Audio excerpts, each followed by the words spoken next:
Right then, welcome back to the channel and another video on our S1 project. Now, I'm not going to say this has been neglected recently, but it's had a little bit less attention than Ryan's A2, but it is back in the workshop now for some upgrades. If you're not familiar with this project, I'll go through and do a quick recap. So last year we purchased this Audi S1. At the time it was, I'm pretty sure, the cheapest S1 in the country. It had a horrible wrap on there, which was already kind of peeling off, so we took the rest of that off. It had a full refresh. We've converted this to front wheel drive. Now, that is quite controversial and we're still on the fence as to whether we've made it better or worse. Have we made a mistake? Potentially. I suppose, let us know in the comments below, what do you think, if it was a good idea or not. It's also had some tasty upgrades inside. This got the Recaro Podium carbon fibre seats, which are very expensive but very light, and they look really, really cool. It's got a half cage in there as well. That's now been powder coated red, so again, contrasts pretty well against the yellow. It has been on track a couple of times since doing the modifications so far, but the one thing that has let us down is the brakes. The brakes, they're on fire, aren't they, Dart Straight? You could see them on fire, Dart Straight. And it's time to upgrade. So, recapping again to a previous video when we were rectifying all the MOT failure work, we did have a look at putting these brakes on the S1. We are having to make some new custom brackets to fit the S1 platform. We've got a 3D printed one on the hub at the minute. We're also going to have to re-drill the bells to 5x100 PCD rather than the 5x112 that we had. But due to time constraints and trying to get this ready for a track day, it was a little bit more work than we first anticipated, so we kind of sacked that idea off, and that's why we're back here today to fit these brakes.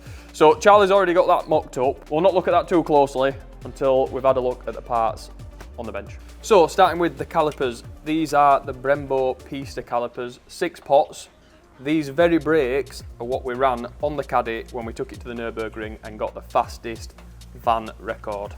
So we know that these perform very well under harsh conditions. The Caddy, we raffled it off, we kind of converted it a little bit more back to a road spec, kept these because we knew we wanted to use them on the S1 at the time. Those are paired up with a set of Brembo discs. So I think these are 380mm. We'll put up on screen just to confirm, because I'm not 100% sure, I can't remember what they are, but I think the 380mm, pretty big. The problem that we have had is the S1 is 5x100, the Caddy was 5x112, and the kind of geometry and the offset of the hubs and everything a little bit different. So we have done some development work, 3D printed some bells. That's the same as the CNC one that's gone on. Same with the brackets, we needed different brackets for the S1. So 3D printed, and then the final ones, and that's what is now fitted to the S1. Comparing those to the standard ones, as you can see, at some point these got painted baby blue, and I'm pretty sure we'll have a clip of what these look like when we got the car, and they were definitely baby blue. As you can see, they've been getting very, very hot, which is not what you want from your brakes on track. I think these are EBC discs.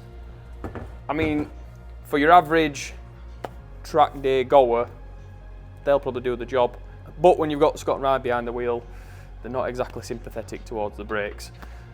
Moving on to the rear, again, these are standard rear brakes. I'm pretty sure that was the colour that they used to be, so you can see exactly how much they've been getting hot. EBC rear disc, again, that's just solid, it's not vented, which is one of the main upgrades for going for these Brembos. So this caliper is from a Mark V R32, and that's why we've had to do some machining for the PCD.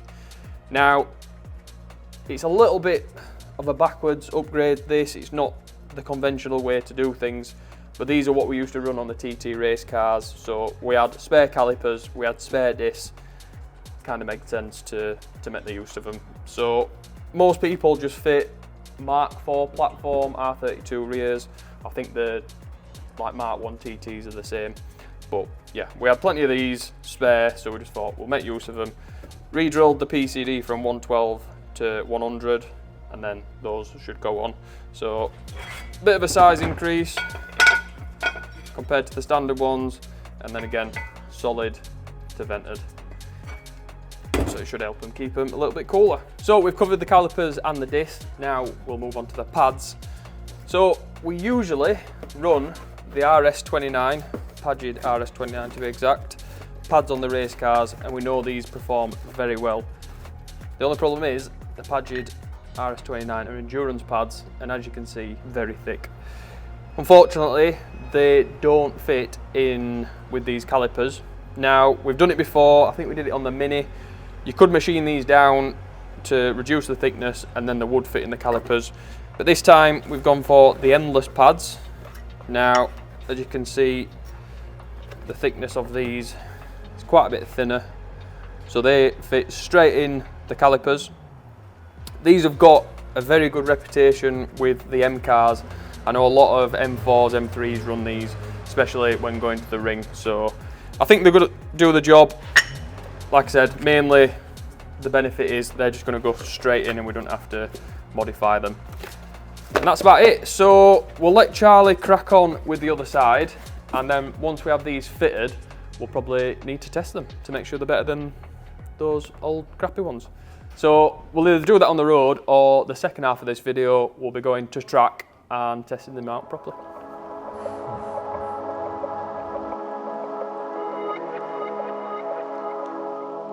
I'm staring through your window, looking up at the stars.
And then, yeah, brakes, very good, very strong. That was the thing that laying it down before it got a bit dangerous, a couple of laps in, so yeah, we'll try and iron a few little creases out with it and go from there. What do we reckon to the brakes, Dylan? Brakes, unbelievable. Yeah, good. Yeah, no, they're pretty good. I'm glad you like them. Consistent pedal. Yeah, Nice light car. yeah. Do you think this will be more fun with a diesel in it? What did he say? Now then. Ooh. Tough question. That's a tough question, that. I think. So back to a windy, rainy headquarters. Apparently I didn't do a good enough job of the outro, so instead of being warm, I'm now cold and wet. But yeah, S1 brakes. Look at them bad boys. Woo! Very good. Very, very good. So, as expected, they were very, very good. The ABS didn't seem to be going too crazy. Thought it might do, but it didn't. So, yeah, thumbs up for that one. Happy with that. We didn't get as much footage as we wanted because the V-Box, somebody forgot to put the SD card in. So, am I going to take responsibility? Ultimately I do. So anyway, so the S1, now do we keep messing around with a petrol engine or do we stick a diesel in there and make it fruity? What do you think, people? I think we'll probably make it slower. It's hard to say. 350 horsepower diesel would be very hard to package into something like that. So yeah, should we, shouldn't we, will we, won't we? Do we just wait till the petrol dies, enjoy it a little bit more? Let us know in the comments. We like the comments, and hopefully the footage that you did see showed that even second gear full throttle out of a 180 degree hairpin was 0 wheel spin. So yeah, hopefully it never rains again.